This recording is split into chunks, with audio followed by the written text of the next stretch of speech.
What the Buddha awakened to is described in the Virtuous Practices chapter of the Infinite Senses Sutra as follows. His mind is in extinction, his consciousness annihilated, his thought too is stilled. He has forever cut off erratic reasoning like dreaming and will no longer know sensory elements, aggregates, realms and activities. His body is neither existent nor non-existent, neither caused nor conditioned, neither in itself nor for others, etc. On the other hand, it is said that the ego is produced by fundamental darkness, and that practicing includes striving for the erasure of the ego. How can this be reconciled with thy practice, and with offering good to the egos of the deceased?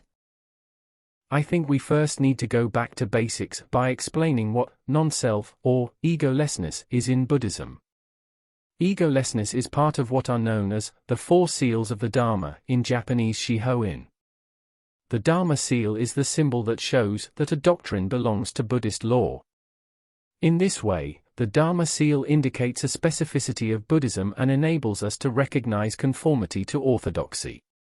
It enables us both to judge whether a statement corresponds to Buddhist thought and to summarize, in the form of axioms or maxims, the characteristic features of Buddhism. In a way, it's the ABC of Buddhism, its gateway. The four seals of the Dharma are: 1. Movements are impermanent.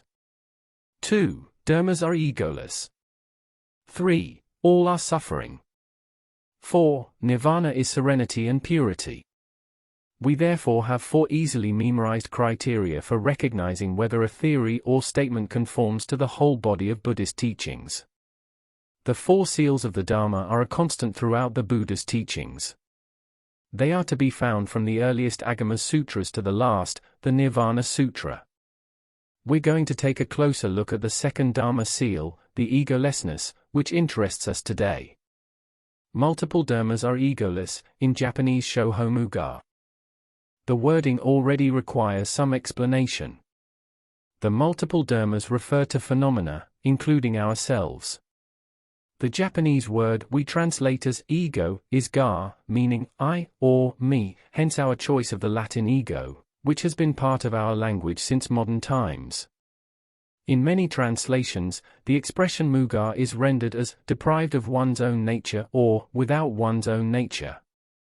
The Buddhist notion of absence of one's own nature is the natural development of the notion of dependent origination, which is the first expression of what the Buddha awakened to. This kind of principle seems difficult to understand for Cartesian minds, for whom you have to call a spade a spade. However, Buddhism calls this kind of consideration attachment, the view of permanence, as illustrated by the following sentence from the Great Sutra on Causality. My friends, when space is surrounded by wood, by ivy, by rice straw, by mud, we get the name house. Likewise, my friends, when space is surrounded by bones, by muscles, by flesh and by skin, we get the name of body. Clearly, this sutra exposes dependent origination. I think we should pay attention to the expression one obtains the name. It means an idea is born, or a notion is conceptualized. It's important to understand that dependent origination exposes the creation of such subjective concepts. When we see a space surrounded by planks of wood, bricks, or a garden, we immediately have the idea of a house. Similarly, when we see a space surrounded by flesh, muscle, and hair, the concept human body springs to mind. Now, the wooden planks, the tiles, and the garden are the objective causes, the reasons for our subjective conceptualization of the notion of house. The bones, muscles, and skin are those of our notion of body. So, our subjective concepts, house, body, Eiffel Tower, depend on objective causes, independently of which these notions cannot exist. In other words, our subjective notions of house and body, to which we attach ourselves, are in fact impermanent and devoid of self. Dependent origination doesn't consider the house, the body, or all forms of existence as absolute elements, but as subjective, relative existences. We get the name means that the house, the body are subjective conceptualizations, whereas dependent origination teaches that The objective, that is to say everything around us, is the cause that causes, the subjective, that is to say consciousness, which is the effect. All these subjective notions are provisional, changing phenomena. All are subject to the laws of dependent origination, impermanence, absence of self and transformation. Let's take an example from everyday life. A bottle of Coca-Cola sits on the table. If it's empty and you put water in it, it becomes a water bottle. If you put a flower in it, it becomes a vase. If you put a candle in it, it becomes a candle holder. If, then, we say to ourselves, it's a Coke bottle with water in it, a Coke bottle with a flower in it, or a Coke bottle with a candle stuck in the neck, we're still in the mistaken view of the permanence of things, we're still sailing along the outer path, and so we can't obtain the Dharma seal of ego-lessness. In great vehicle texts, the expression emptiness is used more often than ego-lessness. The two meanings are very close, as emptiness, in Sanskrit sunyata and in Japanese ku, designates the quality of that which is empty, sunya, of its own nature. The concept of ego-lessness is far removed from Western perception, and particularly from the classical French philosophical conception. To consider that the individual, for example, has no ego of his own, no personality, is not at the level of ordinary conventions. Of course, the individual has a personality, tastes or inclinations, and this is recognized by common sense. But these attributes depend on a variety of circumstances, and are therefore liable to vary if these conditions change.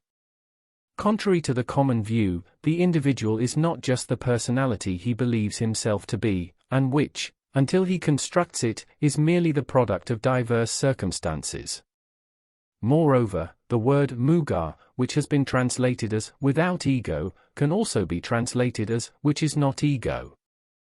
This meaning is very interesting, as it underlines the fact that we are under the illusion that our ego represents who we are. Everyone has an ego whose seat is the seventh consciousness, and with the Dharma's end sinking deeper and deeper, and with technological advances, more and more people feel the need to manifest their ego in some form. Social networks are an excellent medium for this display. People who truly have talent, knowledge, something to show, do so through art or even sport, while those who have nothing but still want to shout, "I exist! Look at me," do so through urban rodeos, wall tagging, abaya and black blocks. But this little me, born of seventh consciousness, is not the real me. The real me, the real ego, is the ego of the Buddha. In the 16th chapter of the sutra, which we read every morning and evening as part of our daily practice, we find the ideogram, ga, 37 times, meaning me, I. But this self, this I, is the absolute, universal and eternal self of the Buddha, born of the ninth consciousness which, through the energy of our faith and our practice towards the Daigohonzon grows stronger day after day thanks to the powers of the Dharma and the Gohonzon. This ninth consciousness grows daily and progressively covers our eighth consciousness, the seat of our karma, which it erases, as well as our seventh consciousness, our first six consciousnesses and finally our six roots, which it purifies, enabling us to become Buddha from this body onwards, for at this point there is no longer any distinction between the objective and the subjective, and we perceive the true aspect of the dharmas. It will certainly have escaped no one's notice that the Jiga stanzas in the 16th chapter of the Lotus Sutra begin with the ideogram ji and end with the ideogram shin. It so happens that if we put these two ideograms together, we obtain the word jishin, meaning myself. In other words, in these stanzas, the Buddha is talking about himself. When we read these stanzas as part of our practice, we take up his words, which end with I keep thinking. How can I lead people to enter the path without a superior and realize the Buddha body? The Buddha body in question is subdivided into the Dharma body, the wisdom or retribution body, and the communication body. The Dharma body is the true aspect of things to which the Buddha awakened. It is neither existent nor non-existent, neither cause nor conditioned, neither in itself nor for others, and so on. This ultimate principle has no name. The wisdom body is the retribution of Buddhahood. It is manifested by the fact that his mind is in extinction, his consciousness annihilated, his thought also pacified. He has forever cut short erratic reasoning like dreaming and will no longer know the elements, aggregates, domains, and sensory activities.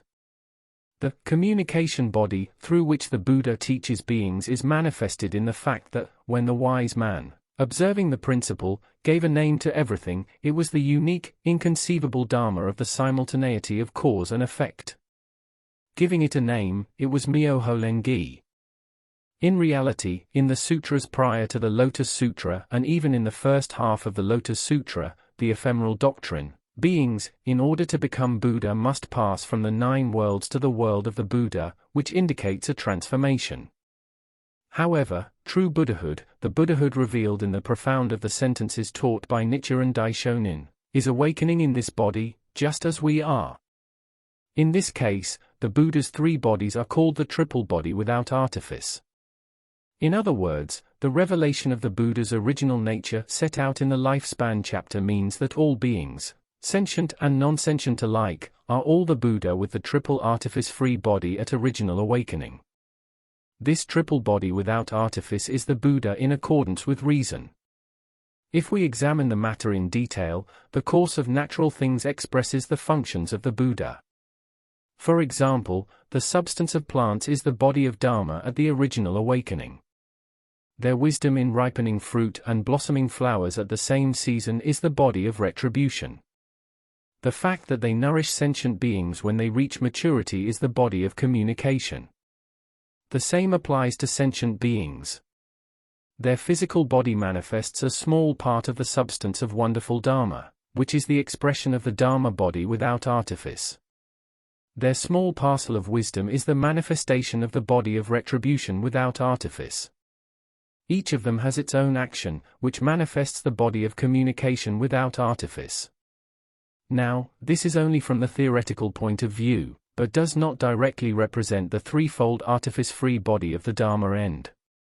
More profoundly, what has been established on the basis of manifest evidence is Nam Myōhōrengekyō of seeding, the fundamental source of Buddhism, through the true practice of the wonder of the original cause. In the oral transmission of the doctrine, Nichiren Daishōnin states, "From the general point of view, the thus coming designates all beings, but from the particular point of view, it refers to Nichiren, his disciples, and his followers."